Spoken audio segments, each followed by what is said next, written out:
Good evening, all. Thank you all so very much for coming out in person to tonight's session of HealthyU, a series of conversations. I am Patty Roberts. I am with the City of Port St. Lucie Parks and Recreation Department. I'm the Deputy Director here, and I will start this session off with, it has been a long day. We had our biannual staff retreat today, which I facilitated, so if you see me just a little bit, I'm powering through. We'll make this happen. I am thrilled about tonight's presentation. HealthyU is a series of conversations that we started. This is only our 18th session of it. And these are monthly meetings where we have a subject matter expert, just like we do tonight, who comes in and talks about some topics that affect our entire community. And what HealthyU really means is to educate the public and, in many cases, reduce the stigma that's attached to some of these issues that are in our society. And to me, this topic tonight is very near and dear to my heart. I am here to be educated by Mr. Keith Muniz. So, and I want the community to have that understanding as well. We are, in our department, and I know, Mr. Muniz, when we spoke, we have a very robust special populations curriculum that we offer and some programming that we offer. And it is one of my favorite programs and events to participate in. It's just a fun time for everyone. We have bi-monthly dances right here at this building. And we have, I want to say, weekly, it's called Fun and Fit over at the Mid-Florida Event Center. And so you can find a lot of those, all of our programs, in this brochure, Inside the Outdoors. Fun and Fit is in there, and all of our special populations programming is in there.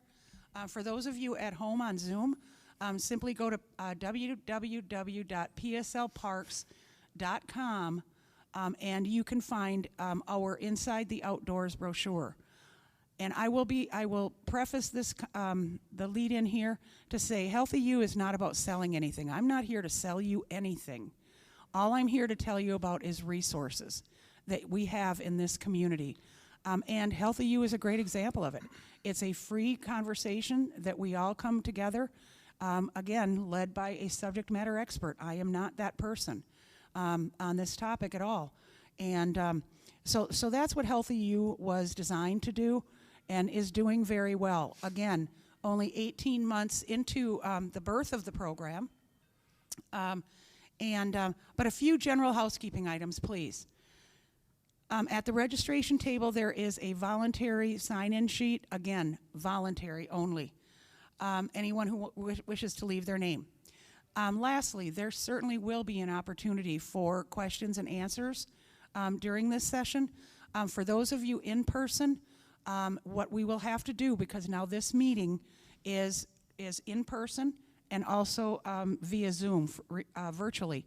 So for those of you in person, when you have a question, we're going to ask our speaker here to repeat the question, because otherwise the people at home can't hear it, okay? So Mr. Muniz will repeat the question and then he'll answer it. For those of you at home, simply go into the Q&A and enter your question, and we'll go ahead and ask that at the appropriate time. But we will have an opportunity for that as well. I would also ask everyone, please turn off your cell phones. And restrooms here at the community center are located right out these doors and to the left. All right? For those of you in person, you have a slight advantage. We do have some beverages and snacks for you, so please help yourself. This is meant to be a very intimate, informal conversation, and I love the group that's assembled here today, so thanks for coming out. HealthyU is a program that is very near and dear to my heart. The topics that we have been discussing in the 18 months that I told you we've been around are very real and sensitive in nature. Here are some topics that we've covered. We've talked about gender-based violence / human trafficking. We've talked about domestic violence. We will talk about LGBTQ+, the autism spectrum, tonight's inaugural session on Down syndrome, which is, again, the first for HealthyU. We've talked about trauma-informed care, the opioid epidemic awareness. That's one that very near and dear to my heart. We've also talked about dementia. That was a great, and we're having that again this year in '22. But some of these conversations are very tough to have. But if they're never talked about, we are not educated. There's negative stigma attached to some of them. So I'm a firm believer that we have got to talk about these, if nothing else, and that's why I'm so excited tonight, because it's all about me. No, it's not, is because I need to be educated. I need to know more about this so that we can celebrate our community and all that we have in our community. But Down syndrome is very real in our Port St. Lucie community. I don't, and we're going to go over in the brochure as well. Every new playground that we install in the city of Port St. in our Parks and Recreation Department is inclusive. That is just standard protocol. I can think of the last one, well, the two last ones that we did. Sportsman's Park, does everybody know where that is on Prima Vista? Wonderful playground, phenomenal playground. We actually had the manufacturer come out and do a demo on it so that everyone understands all of the elements that are in it. There's also a brand new playground, very inclusive as well, out at Rotary Park. It's over there by Mid-Florida Event Center. That one I think is our newest, and that's got a lot of inclusive features to it as well. So we're making that momentum. All of the playgrounds that have reached their life cycle ending will be replaced with those types of playgrounds. So again, listening to the community. So unless there's questions at this point, I will go ahead and turn it over to our subject matter expert on the topic of Down syndrome, and that is Mr. Keith Muniz. I'm going to read a little bit about Mr. Muniz here, yes. And then we'll segue into the presentation. Keith is currently the president and CEO of the Ark of Martin County and the Ark of St. Lucie County, two not-for-profit organizations assisting and supporting children and adults with intellectual and developmental disabilities throughout the Treasure Coast. During his professional 36-year career, Keith has successfully assisted over 300 people with disabilities move out of state institutions and into small community-based homes and/or apartments where they are now thriving. Applause for each one, I think, working and living with greater independence and participating as active members in their community.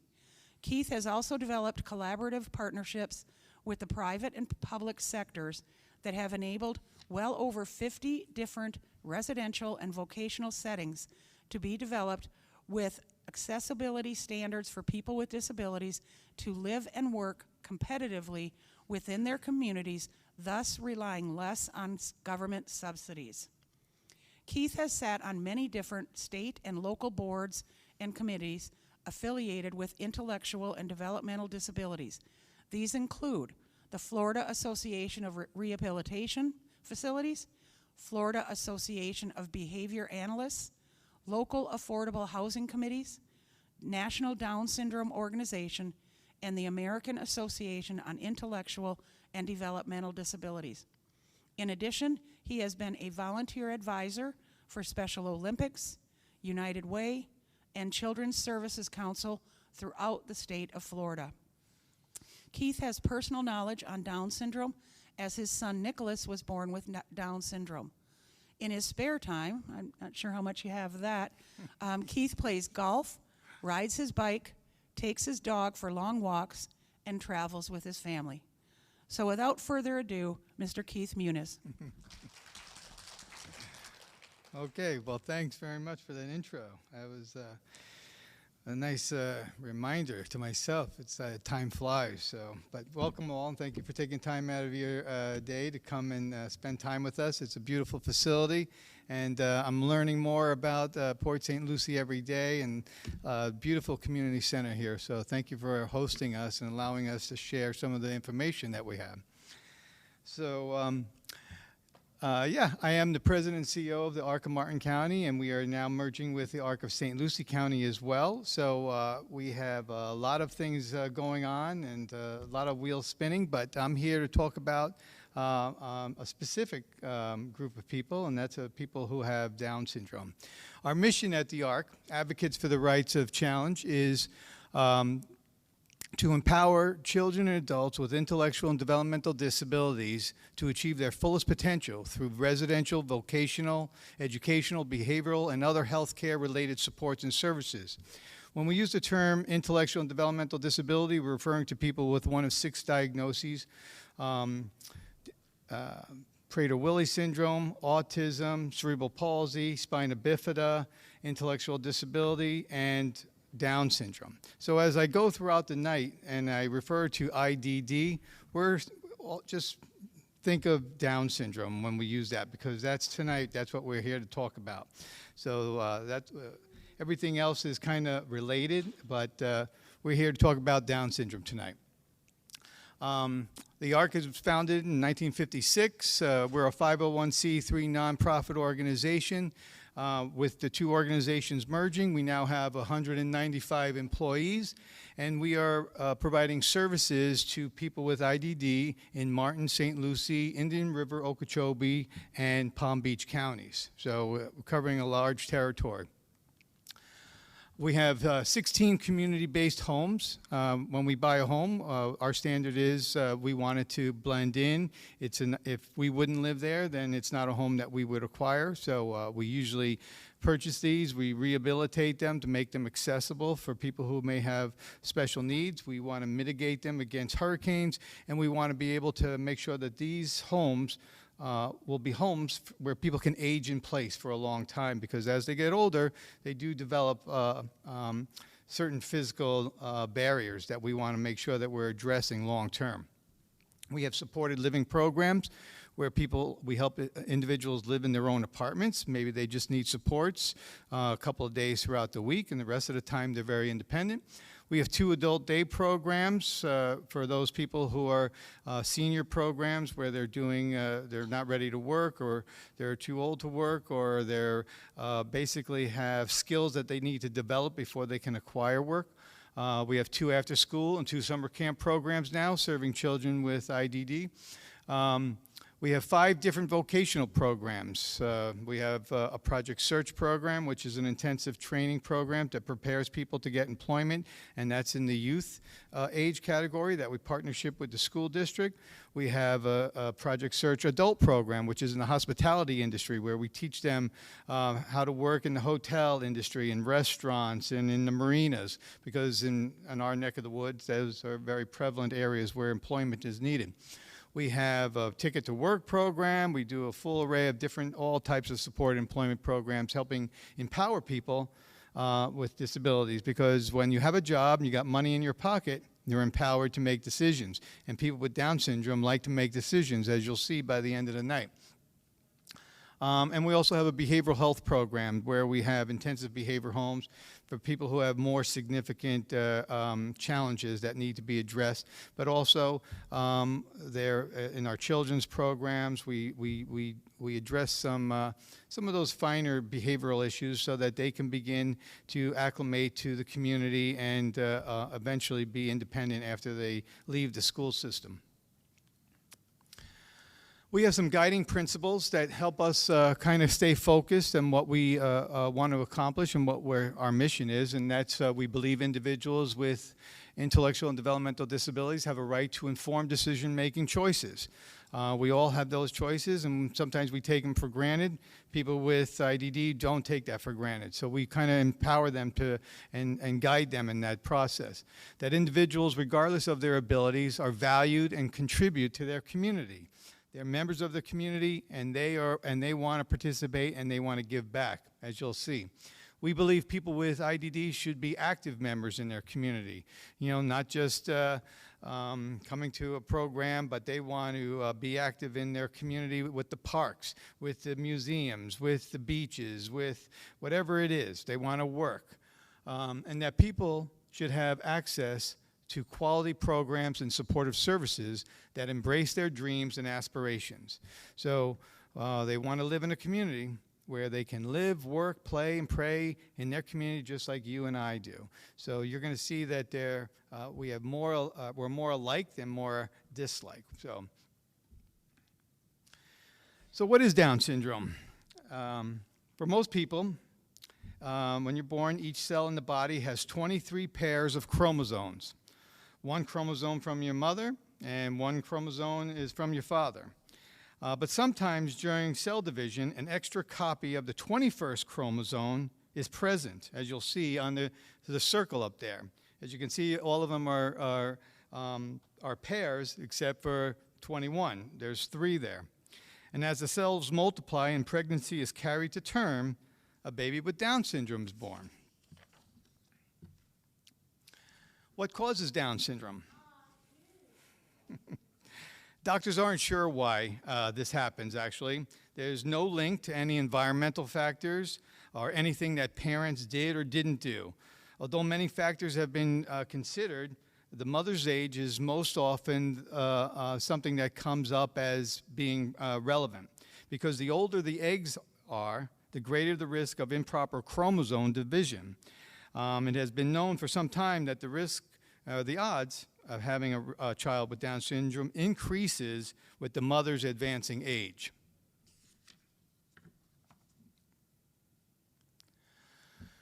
What are some myths about Down syndrome? Well, myth number 1 is they can play baseball. They don't play baseball, rather, but they love to play baseball. So that's a myth, that they don't play baseball or other sports. There's also a myth that people with Down syndrome are always happy. Well, they are very happy people, and they have great attitudes, and they get back up when they get knocked down. But they also are very sensitive, and they have emotions, and they can get angry, and they can do a lot of things that you and I do as well. So they just choose many of the times to express cheerfulness and happiness.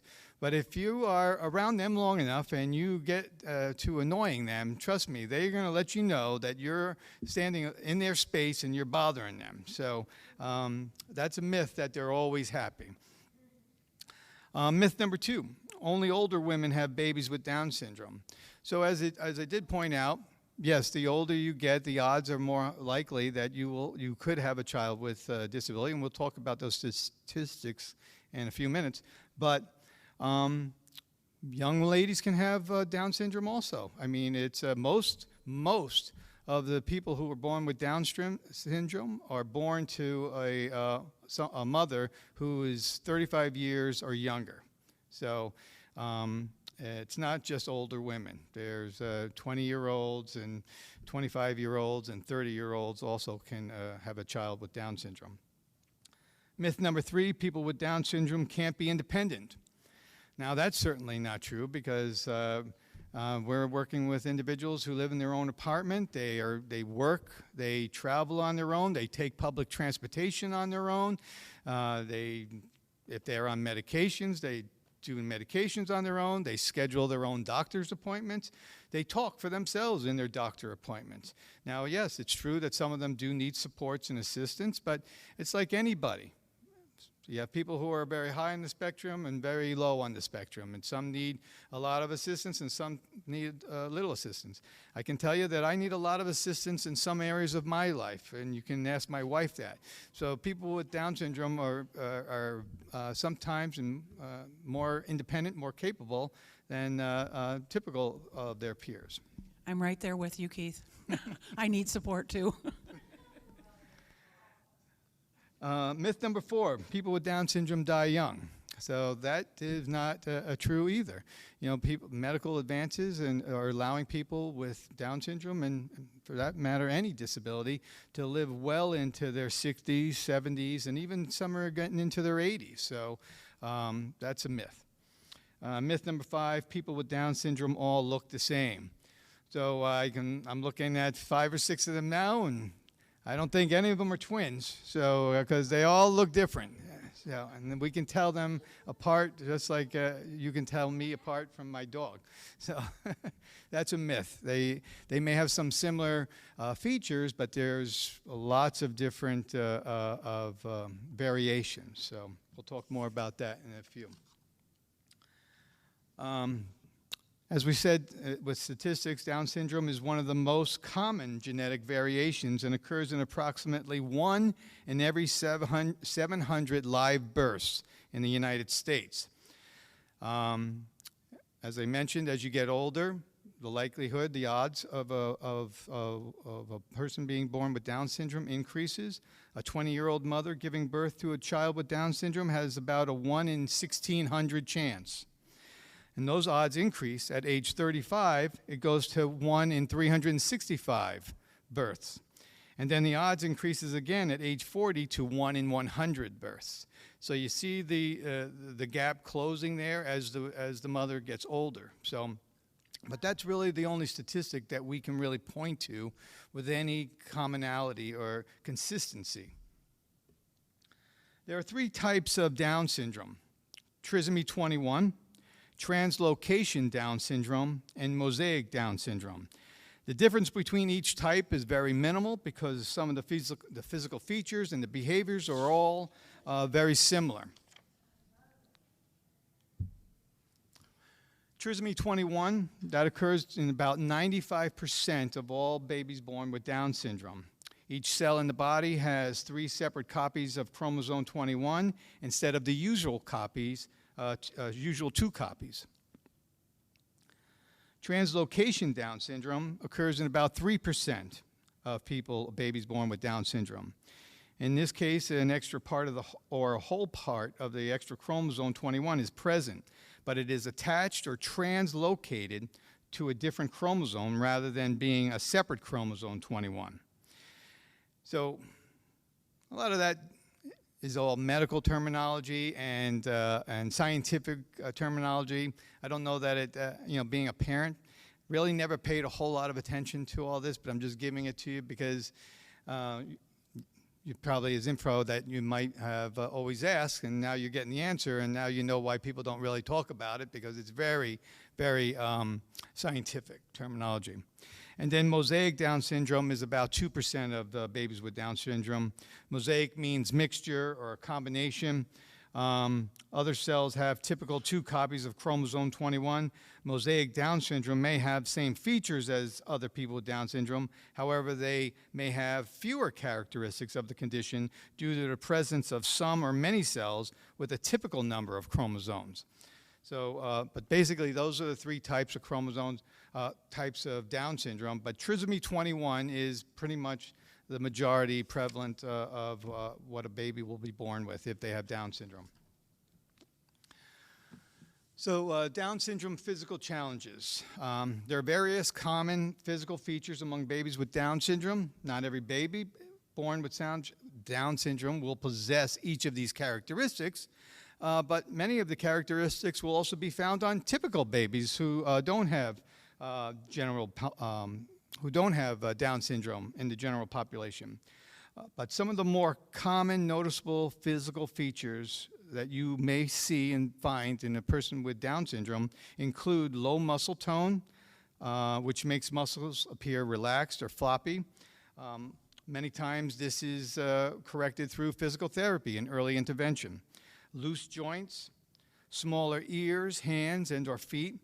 I know personally, smaller ears, you may find that they tend to be prone to middle ear infections more often, and maybe getting ear tubes when they're children will help that issue.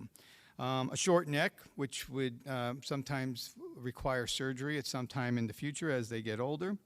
A protruding or larger tongue, which could impact speech language. But again, early intervention services will correct this very early on and help the speech language therapist can work with the child and help control those tongue muscles. And then 50% of people born with Down syndrome could have a heart defect called an AV canal heart defect. That's a short terminology, but again, a surgery to correct this heart condition has been very successful. My son was born with an AV canal heart defect, and at 6 months of age, he had his open heart surgery, and he never had an issue ever again. So but they are things that you definitely need to be aware of that could be underlying issues or causes to some other issues that they need to be protective of. So life with Down syndrome. It's a lifelong condition. There are no cures for this, but getting the best care early in life through early intervention really makes a difference. It improves the likelihood of a full and meaningful life for people who have Down syndrome. Babies born with Down syndrome will grow and develop like all other babies, but they generally may develop at a slower pace. So this may result in a delay in achieving certain milestones that you look for in children, such as walking, talking, and eating compared to typical developing children. But again, early intervention, and it's just something that they have to do early in life, and when they get older, they're very independent, and it's usually not an issue for them. Let's see. So I kind of was talking without that slide, so that's the one I just did. So any questions thus far? All right. So what are some of the dreams and aspirations of people with Down syndrome? Well, ask Sufi. Sufi is a group of individuals who have Down syndrome, and it stands for Stand Up for Independence. And here you'll see that they have a group of people. There are group meetings once a month, and they are very active in their community. They're very vocal about some of their dreams and aspirations. And we're going to show you a few slides of some of their activities that they get involved with throughout the year. Do you guys want to come up and talk about this?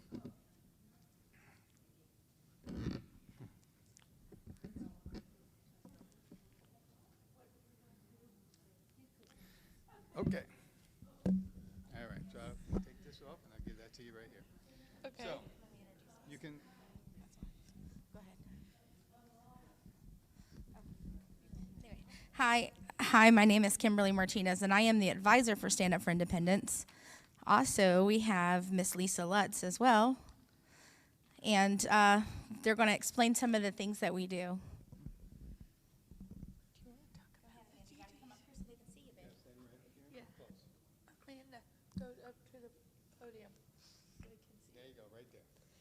Hi, my name is Amita Baldwin. I'm also a desert Trump. Anyway, I'm the president of Sufi, and this is all we do is go to DD Day, Tallahassee, and also go to a family cafe also. We do pies, dancing, go to Les Taylors, tell them what we do and everything also. And we do everything we can. And we do our best to prove we're out there. And also, we'll probably be working also too, as independent ourselves and living on our own. And this is all about Sufi. If you want to come and see what we do, that will be okay with that. Thank you. So as you can see on this slide, they're up in Tallahassee during DD Days, which is Developmental Disability Days, and they're meeting with their legislators, and they're telling the legislators, these are the issues that are important to us, that impact people with Down syndrome, that impact our community here in the Treasure Coast. Hi, my name is Erin Hine, and I'm the communication coordinator. And here we're meeting with Gail, Harold, and Brian Mass to talk about our local issues in the community. Justin, doesn't have to do with, This is where we teamed up with the Down Syndrome Awareness Group and got a sensory garden. And I'm the for ARC of Martin County, and I'm the one that got the grant from Home Depot. sure did. So the Sufi group volunteers and gives back to their community. They not only raise money and ask for donations from other corporations, they put in the sweat and the work and the time to clean parks, to build sensory gardens, to help out other nonprofit charities. So we're very grateful for the help that they give us. Did I, let me see. Okay, here we go. And the party. This is.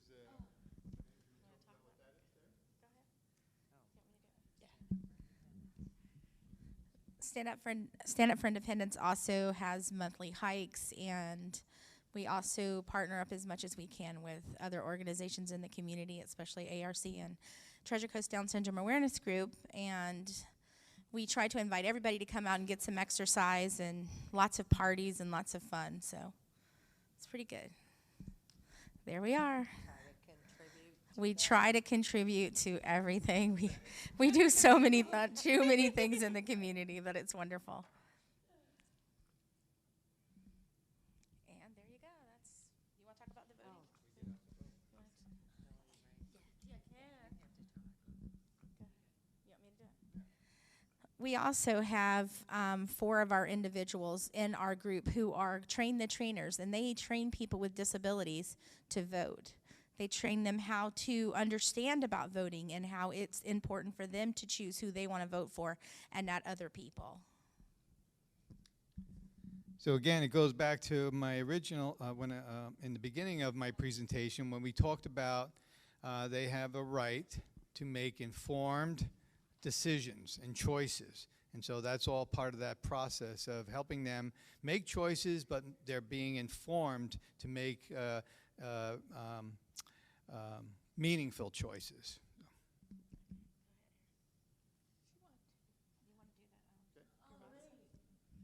We also do a lot of fundraisers in the community, like car washes and garage sales and tea parties. And we sell our t-shirts to raise money to pay for our trips.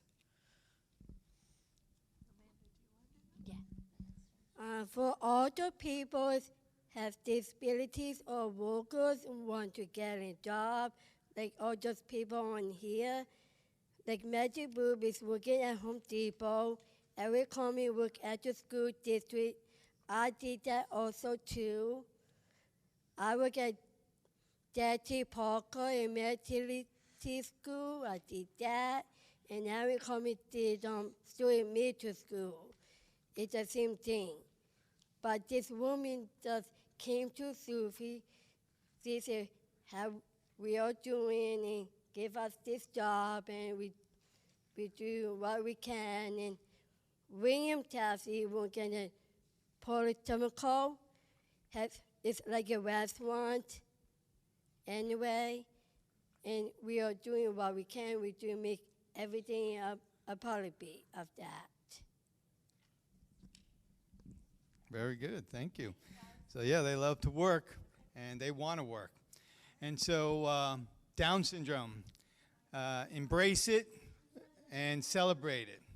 We love our community, we want to be part of our community, and we're here to just be active citizens and to contribute to the best of our ability. So with that concludes our presentation on Down syndrome. I want to thank the Treasure Coast Down Syndrome Awareness Group, and I want to thank Sufi, the Stand Up for Independence Group.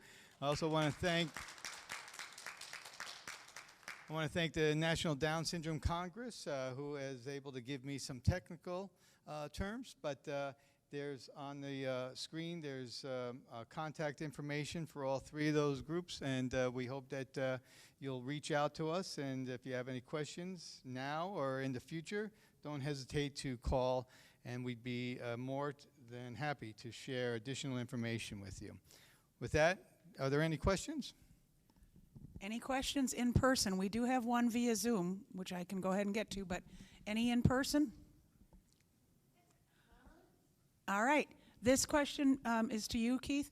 Do you have access to advocates or referrals for attorneys to represent those with Down syndrome in hearings to get the medically necessary medical services which they had through previous Medicaid services such as nursing?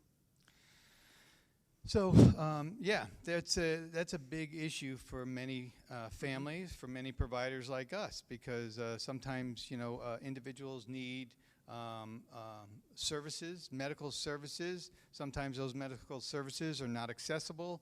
Sometimes they're not affordable. Sometimes there's no funding for that. Sometimes the funding is taken away for that. And so a lot of times we have to turn to the legal field to assist us with that. So depending on the particular situation, there are sometimes people that we can refer you to help you in your particular circumstance. It depends on how big the case is, what's involved, whether that's going to be a very costly lawsuit or litigation or costly for attorney services.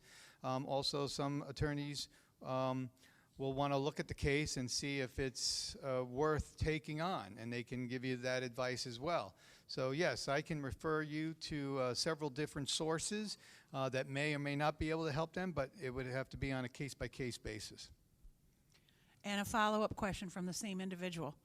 Could you please share about the Medicaid waiver and wait list, please?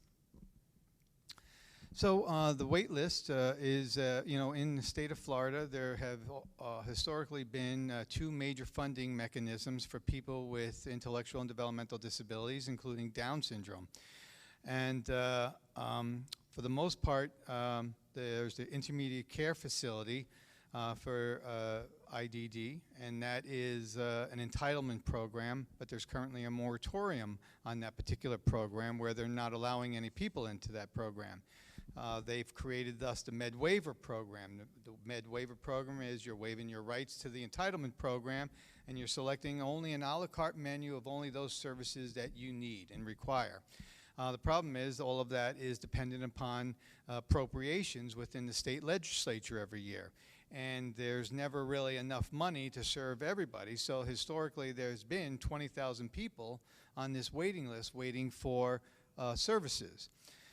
However, in the past couple of years, the legislature has been very proactive in allocating funds to take people off of those waiting lists, little by little. They can't do it all at once because it's a big group of people, 20,000. That takes millions and millions of dollars. But they have appropriated money last year, which would take, starting 3-4 years ago, they started taking people off in groups of 2,000 here and 2,000 there. But last year they appropriated, I don't have the exact dollar amount in front of me, but it was, they are looking to take, I guess, 3,000 or 4,000 people off that waiting list. And currently the legislature has allocated significant dollars to take even more people off of that waiting list. So the main thing is to just get on that waiting list. Contact your local APD office and let them know I need services. 50% of the people on this waiting list, 20,000 people in the state, 50% of them live with an elderly caregiver where their parents are 65 years of age or older. So it's just a matter of time where they're going to really need to get services for their children who have been living with them all these years. So it's critical and it's important to get on that list now. Right now they're first addressing crisis placements, so that people that are really in a crisis where they have no other caregiver, nobody else to assist them, they're the ones that are kind of getting off that list first. So, but you need to be on that list to get on the funding when they make those funds available.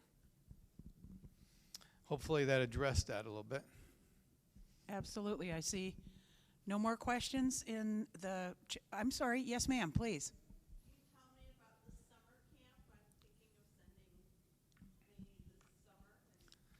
Okay. So there was a question about the summer camp program that we operate. I can tell you that the one in Martin County and pretty much the one in St. Lucie County, because there's one in each county that we are operating, we're currently looking for permanent sites because the facilities that we were in were renovated and they're not ready. And also we're anticipating larger groups of people to enter. So we expect to hopefully have more information on that by the end of the month or close to the middle to the end of this month. We have meetings set up with different funders, Children's Services Councils, to kind of identify and help us with that. But we'll be able to give additional information. If you sign up and give us your email, we'll certainly put you on the list and notify you once we have those. But if you live in St. Lucie County, those charges, those fees could be covered through a Children's Services Council if you're eligible, and it may have just a small copay. And the same thing is true for Martin County. They're funded by the Children's Services Council of Martin County, and that would be free of charge to residents who meet the criteria and with a small little copay.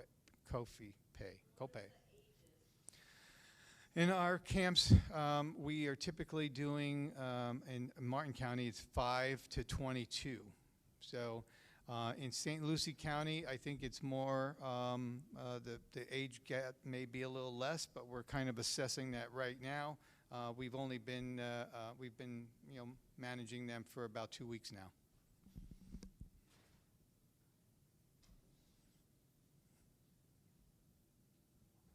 Any other questions? I have another question. Thank you, Avi, via Zoom. Hi, at what age do you suggest to apply for the Medicaid waiver? We are telling people that as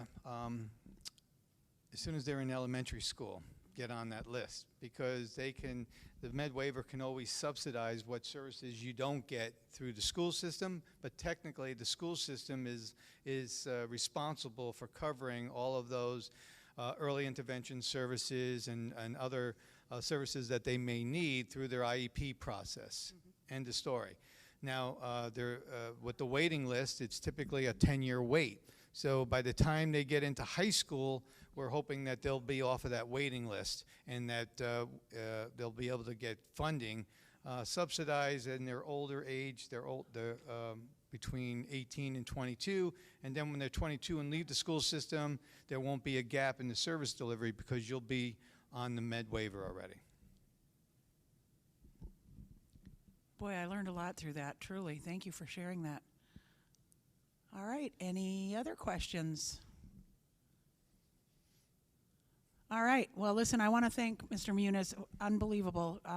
This was great. This was exactly what I was hoping for. Some education, some learning, some celebrations. It's Sufi, right, is the group? So, such cool things that you guys are doing. You mentioned that you clean up parks. On behalf of Parks and Recreation, thank you for what you do, truly. And I would love to purchase a shirt. Oh, no, I really would. I love label jars, not people. I think that is so awesome. I love it. I love it. Congratulations on all that you do, and thank you for your service, truly. So thank you to Keith for sharing tonight. We do have a very, yes, let's do a round of applause, please. On behalf of Parks and Recreation, we do have a very mere token, Keith, of our appreciation. Okay. I heard, or in your bio, you said that you love to golf. Oh, really? And so we have a golf shirt from our city golf course. Have you ever heard of the Saints? I have. Okay. It's a golf shirt from the Saints golf course and some rounds of golf for you at the Saints. Very much. I appreciate that. So thank you for your service. I'll share that with everybody I can. So thank you. Thank you for for coming out tonight to share this important message with us. So, again, we're going to be closing up in just a minute, so be patient with me. But I do want to offer out, please, anybody who's in person, especially because we have our special populations programs coming up. I know there's a spring dance coming up that is a lot of fun, and that's held right here at the community center. So grab one of these on your way out. This will have every program that we offer, many of them free, just like tonight. But a lot of people do ask, why HealthyU and Parks and Recreation? For me, it is just like my response to that when they ask me is, why ever not? I mean, what we do is connect people to resources. That's what we're here to do. I talked about inclusive playgrounds that are available throughout the city. I just took the map that's inside the outdoors, and just for a couple of them, just to let you know, Lingate Park, right there in the central corridor, has a fairly new playground that is all inclusive. It's beautiful. It's a beautiful playground. I mentioned Rotary Park over by the event center over there on the east side. Sportsman's Park, you can't beat that one. I don't know if anybody has been up north on the north side. Brand new park. It's our newest park, Winter Lakes Park. It's up in the Torino area. Has anybody been up that way? Have you been to the park? I've never. I love that. I went there once. It's a large park, 28-acre park, with a brand new playground that is inclusive, and lots of amenities in the park, but it's very wide open. It's a very wide open space. So, again, I'm not here to sell anything. Going out for a walk at Winter Lakes Park is free, and it will make you feel better. And these are tough times. So just get out and move. That's all I can advocate for. And I would say thank you for coming to session 18. Session 19 of HealthyU is going to be right here again, but we're going to make some changes to it. So I want to announce those as well. But the next session of HealthyU is going to be Wednesday night, April 6th, and the topic, again, I'm very excited about, is the autism spectrum. So that'll be right here at 6:30 on Wednesday, April 6th. And our presenter is going to be Kevin Lane, who is with Tykes and Teens. Very, very excited about that session. But I do want to announce one change. And I would also like to recognize for those in person as well. But Avi Monina from our communications department has been with us from the start. Once COVID hit, we all of a sudden had to pivot and go to people having to call ahead and register to attend these sessions, and we also had to offer it via Zoom. Patty can't do Zoom for love nor money. It's this gentleman who has the technical skill. However, the time for Zoom has passed, okay? So tonight is the last opportunity to join HealthyU via Zoom. HealthyU was really intended to be what you guys see here now, and that's a very intimate conversation which promotes conversation, if you will, and not via Zoom. So starting with the April 6th session, we will have it in person. You will not have to call ahead to register. We will be prepared for additional seating, and we just hope to get people to come down and talk. It's like Keith and I spoke about, is HealthyU is not about numbers. Never has been, never will be under my participation. HealthyU is about impacting lives. And I have sat and talked to a party of one, and I will do it again, because that's what HealthyU is, and that's touching lives and making a difference. You guys made a difference in my life tonight. You really did, and Keith, you did. The education piece of it, and I want our community to hear that message. And again, I hope to see you on April 6th, right here for the Autism Spectrum series. And I thank you all for coming out tonight. Please grab a snack on your way out, and safe travels.